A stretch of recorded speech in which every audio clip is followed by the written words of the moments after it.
So you're into drifting, but you only have one car, and that car needs to drive on the road every day as well. Welcome to the channel. My name is Drewski, and these are my tips and tricks to make your daily car a drift car. In this video, I'm not only going to show you how to make your daily car into a drift car, but I'm going to tell you what you need to do to not go too far, and I'm also going to put it to the test and take it to the track so you can see it in action with all the mods that I've done. First things first, let me show you how much power I put in this baby. Absolutely none.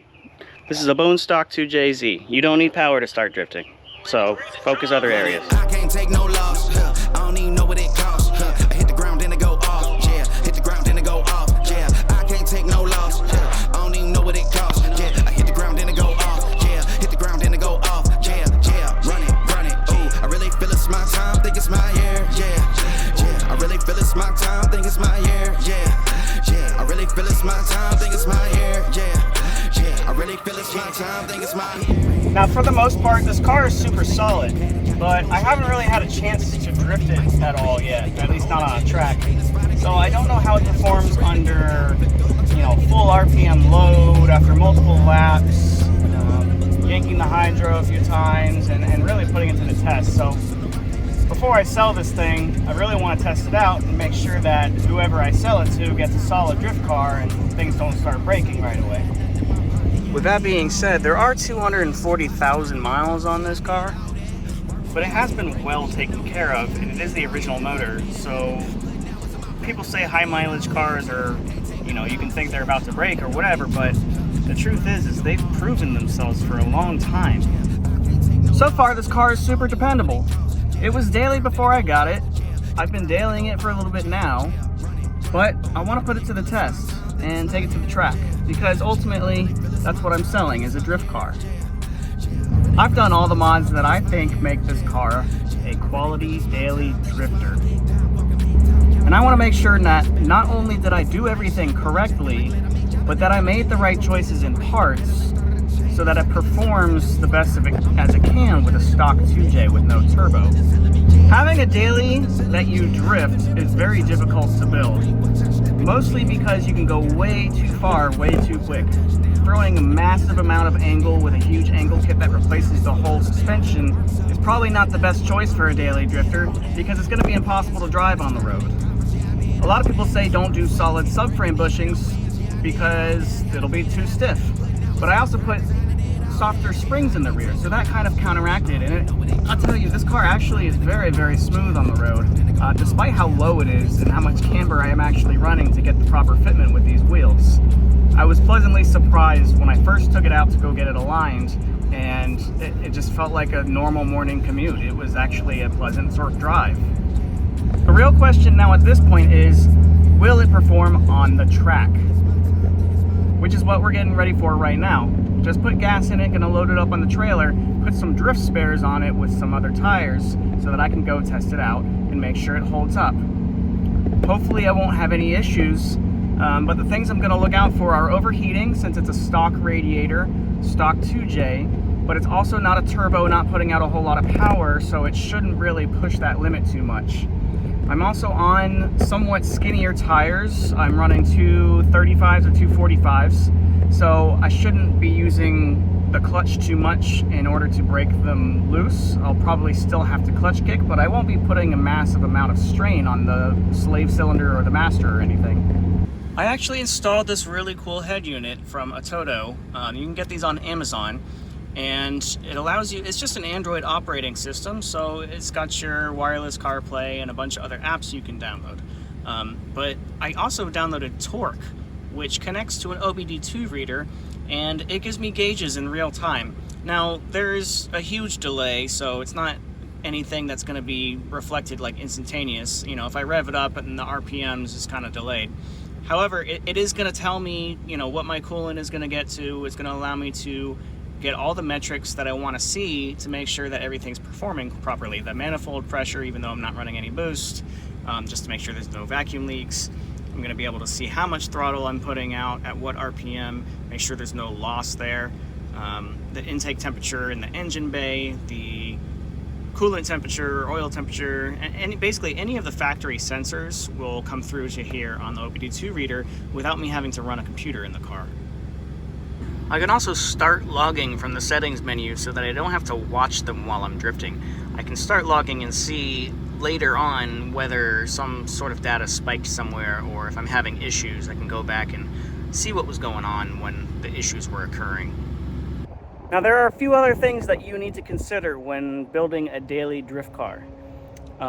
You want it to look cool and stylish and low, but it needs to be not too low so that you can fit a jack under the rear end without using ramps.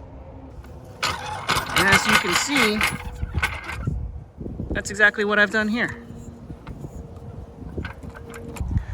Because even though I'm using a trailer to bring this car to the track, you're probably building your daily drift car as something that you're going to drive straight there. So you don't want two ramps taking up all of your tire space in the trunk, do you?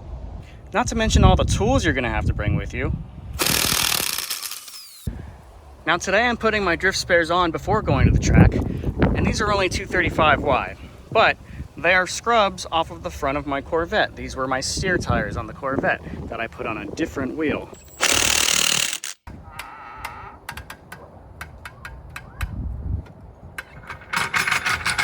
Now, other than being absolutely filthy, I think this car looks great. The bumper's on, it's fitted properly, all the factory bolt holes are there, everything is tied up, properly secured, all the fixes have been done. It's ready to go, it's ready to sell, and I have listed it for sale, but I haven't tested it yet, so.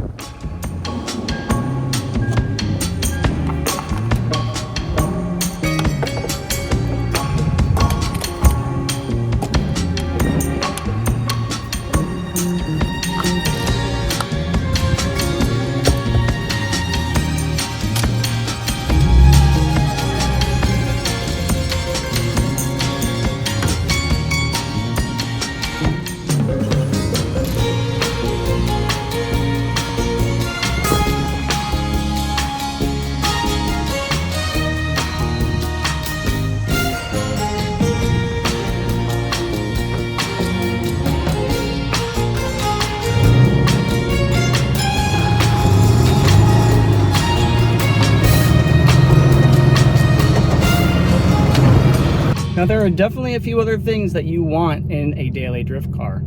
Other than modifications for performance or suspension or whatever you prefer, you're definitely going to want some comfort. So I have harnesses and a harness bar because that's kind of what you want when you're drifting to hold you in place. I have these reclining racing seats instead of bucket seats. It's a very good in-between. And then the harness bar itself actually ties in with the factory seat belt.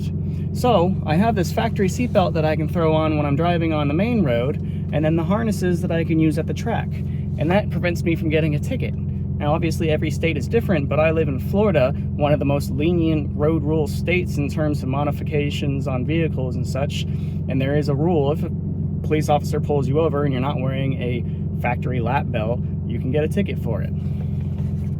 The other thing in comfort is going to be AC. Living in Florida, I have to have AC. You cannot daily drive a car in Florida. I don't care what anyone says. Maybe in your drift car you have a cool shirt or something like that, but if you don't have AC pumping on high, blowing ice cold, you are not daily driving this car. And this is cold. And last but not least, you definitely need a steering wheel that makes a ding. Now obviously building your car is going to be based off your own preference, whether you want to go with certain mods over another. However, keep in mind that this car was built with 0 power mods other than a cold air intake, which it was on there when I bought the car. But it's got suspension, pretty much everything, a very, very mild angle kit on the front, an aero, that's it. And that's just for looks, that's aesthetics, lights. None of that stuff had to be done. Really, just suspension mods is what you needed to do in order to start drifting. Even the hydro, you wouldn't need the hydro at all. You could drift without a hydro and just use the stock e-brake. Especially for a daily drift car, you probably wouldn't have installed that hydro anyways. But I did, because I like it. In all actuality, I could have touched nothing inside, just added the $250 budget angle kit, $200 tie rods that are extended, $1,200 BC coilover kit, and be done with it. I went the little bit of extra step and I did the subframe bushings and diff bushings. The diff was a LSD from factory, so I didn't have to touch that, and it's good to go. So take that into consideration and don't be discouraged if you've already started with a bunch of power mods like 90% of the people out there who like to customize their cars do. It's something, we want more power, we're car people, whatever.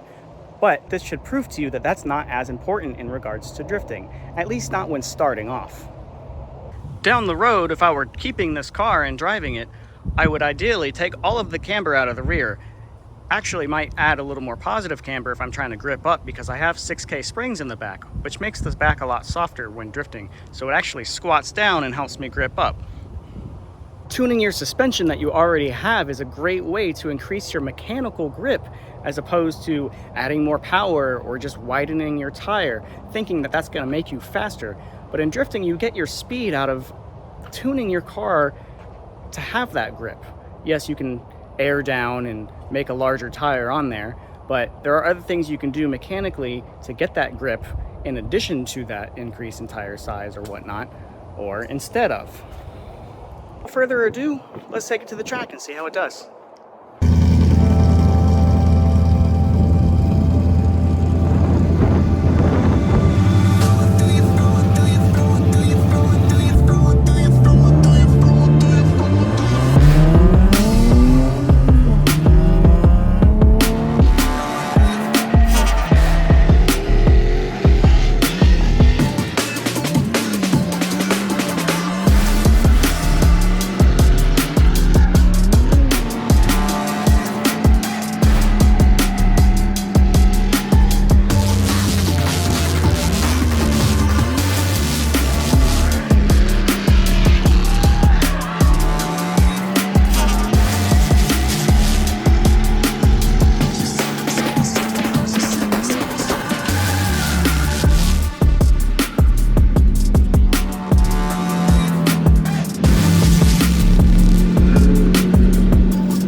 Going's good. Drove good. Low power, but that's to be expected.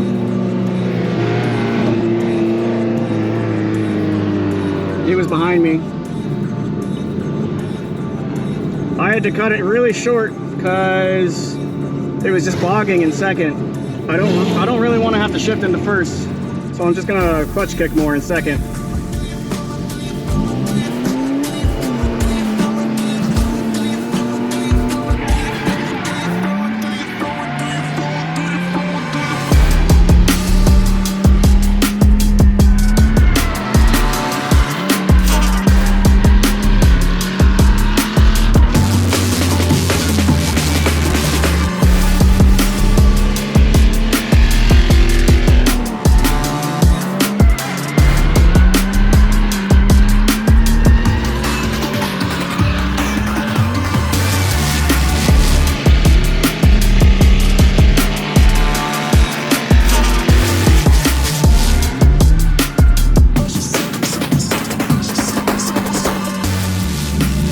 Keeping up with higher power cars is obviously a little difficult, but there's a technique to it, and it's a whole different style of driving. But people who can master it, they can get far with very little power. Have a lot of fun without going crazy and spending a bunch of money, staying reliable.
So the IS drove perfect. I couldn't have asked for a better test day.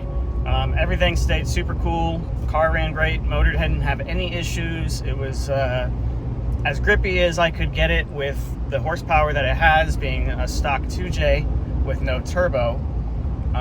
And you know, I was able to just a few laps in, link everything, and get in the groove of the vehicle. The angle kit was nice. Hydro worked perfect. So if you drive your daily drift car and you're having a good day, you know, just keep it at that rhythm. Don't go too far, because you're gonna have to drive home on it. So if you're lucky enough to not break anything and have tires left after your drift day, then you can just drive your daily home. Thank you guys for watching. If you want to see the build process on that IS for everything that I did to it, you can click on the link here, or you can just go search my channel and see installation videos.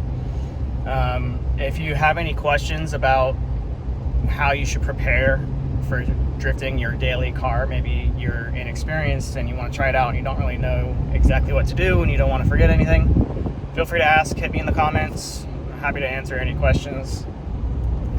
Please subscribe, like, share. I am selling this IS, so it won't be content on this car, but check out my other videos of the Corvette. I drive that car a lot better. The R32, I don't bring out a whole lot anymore, but I do still have it. I still love that car. I'll always drive it. But yeah, thank you guys for watching, and hopefully I'll see you in the next one.